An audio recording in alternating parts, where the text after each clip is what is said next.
What's up, YouTube? It's your boy JJ and only, and I'm back with another video. So, y'all, how y'all doing? I'm doing good. Good afternoon, y'all. First off, I wanted to say first, y'all, good afternoon. How y'all doing? I'm doing Gucci. I'm doing splendid. All that y'all already know. So, y'all, I'm back with another reaction video. So, y'all, in this video, I'm gonna be reacting to what the COVID vaccine does to your body. So, first off, y'all, before I begin this video, I'm gonna say this video is gonna be about the coronavirus. Y'all already know the pandemic is about the coronavirus, y'all. So.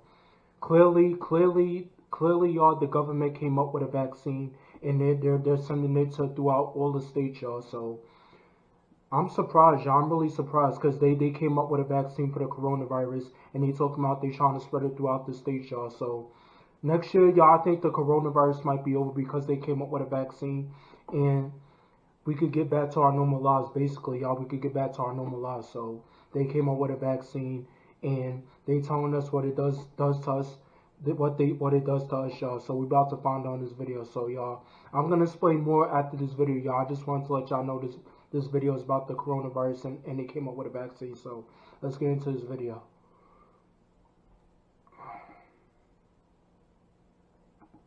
There's a lot of excitement right now around the record speed vaccines for COVID-19, some of which are already starting distribution in parts of the world. But given that these are mRNA vaccines, a relatively new technology that has not been widely used before, we wanted to explain how they work and what happens to your body from the moment that needle touches your skin. Like the vaccines we're used to seeing, these vaccines will be injected into the upper muscle of your arm. But unlike typical vaccines, which introduce inactive or weakened forms of a virus, these will release genetic material called messenger RNA. So what exactly does this mRNA do? Well, in a regular cell of your body, you have DNA inside of the nucleus. And this DNA stores all the information and instructions important to the functioning of your cells, your body, and ultimately makes you, you.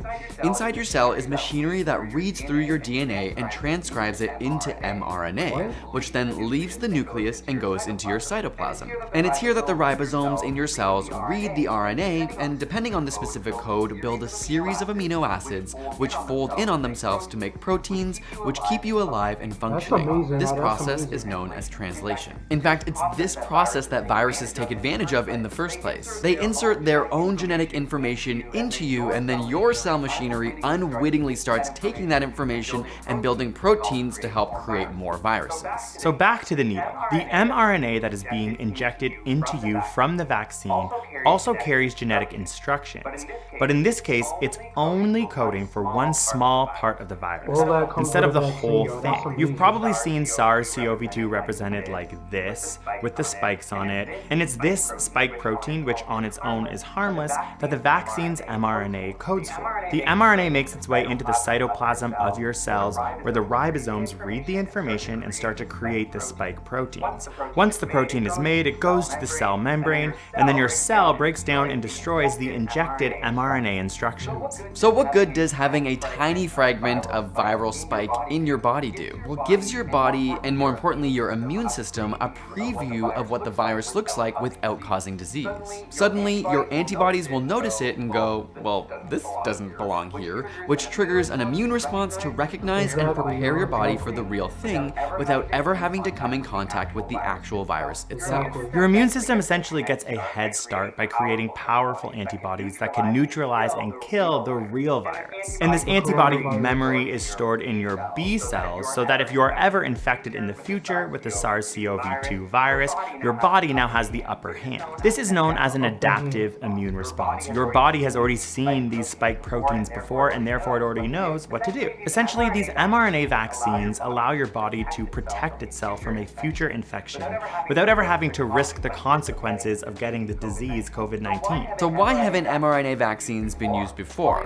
While they are relatively new, researchers have actually been experimenting with them for decades, but in the past, they've been very unstable. Enzymes in your body would break down the mRNA quickly, so they needed to be packaged well. The ones being released now have the mRNA encased in lipid nanoparticles, which essentially protect the mRNA from being degraded. Since they're more unstable than other types of vaccines, they have to be kept cold. For example, the Pfizer vaccine has to be stored at -70 degrees Celsius Celsius, and at normal refrigerated temperatures can only last 5 days. Of course, a global pandemic has certainly increased the funding and resources going towards these types of vaccines, which has helped to accelerate their development. What makes these vaccines so appealing is that unlike other vaccines, they can be made in a lab with readily available materials and actually made much quicker than other types of vaccines. Instead of fully developing non-infectious viruses and then injecting them, these mRNA vaccines can sort of pass many hurdles by using your own body in an ingenious way. It's also far more cost-effective to create mRNA molecules rather than the proteins themselves, and also a lot more scalable, which is helpful when we are in a global pandemic waiting for a vaccine. So, is it safe? And given that it's a relatively new technology, should you be concerned at all? Well, that's what these initial trial stages have been for, not only to test whether or not they work and cause immunity, but to make sure they have minimal side effects. As of now, around 70,000 people have been given these vaccines with no serious concerns, a caveat being that the full research hasn't been published yet as of recording this video. But it's important to remember that just because it's safe doesn't mean there won't be any soreness or pain. Some recipients did report aches and pains, and as of now, you'll need to receive 2 shots to ensure efficacy. I saw a really great analogy by the Professor Shane Crotty, who works in vaccine research, and he said, "It's not unlike going to the gym and getting exercise and really sore muscles. A bit of pain can be a positive sign that good things are happening. Sometimes you have to earn your immunity, just like you have to earn those biceps you wanted so bad." We know you've been asking about these vaccines a lot. We've also had our questions, so we hope that all this information was useful and concise and educational for you, because it does sort of help make things seem less unknown and scary in a very strange time.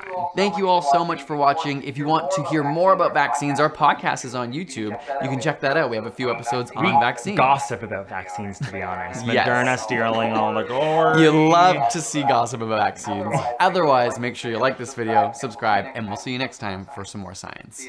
See ya. That was a good video. Alright, y'all, that's the end of this video. So I have a lot to say about this video, y'all. So first off, what I'm gonna say, y'all, is that I'm happy they finally came up with a vaccine, because I felt like I've been going through this pandemic forever, y'all. I know it's been like almost 10 months since March, y'all. That's when the coronavirus first started, y'all, in March, and it was annoying, y'all. It was annoying and boring that I had to stay in the crib because, oh, we're still quarantined. We can't go outside really because we're quarantined and the virus is still happening. You already know, but I'm really happy that they found a vaccine, y'all, and they explained in the video how it works. So they said that it really goes to your DNA, and I guess the stuff like the elements in our body, it gets protein, and then it starts taking care of the virus. You already know what they said in the video. But overall, y'all, it kills the virus, so that's a good thing. But even though you're gonna feel pain and soreness, y'all, it kills the virus. That's what they saying, y'all, that it will kill the virus. And I'm happy about that, y'all. I'm really happy because probably next year, y'all, the virus might be over. The COVID-19 might be over by next year, y'all. So if that really does happen, y'all, I'm gonna be happy as fuck, y'all. I'm gonna be excited. I'm gonna be happy and excited once the pandemic is over, y'all. But that's why I wanted to do this reaction for y'all, to give y'all my honest opinion about how I feel about COVID-19 and that they finally came up with a vaccine, y'all. That I just wanted to give y'all my opinion. But that's the end of this video, y'all. So anyways, with that being said, y'all, if y'all like this video, give it a thumbs up. Leave a like for me, subscribe, comment, share, turn on post notifications so you don't miss every time I post because it's right over here. Just hit the bell, y'all. But I'm JJ1 the only, and I'm out.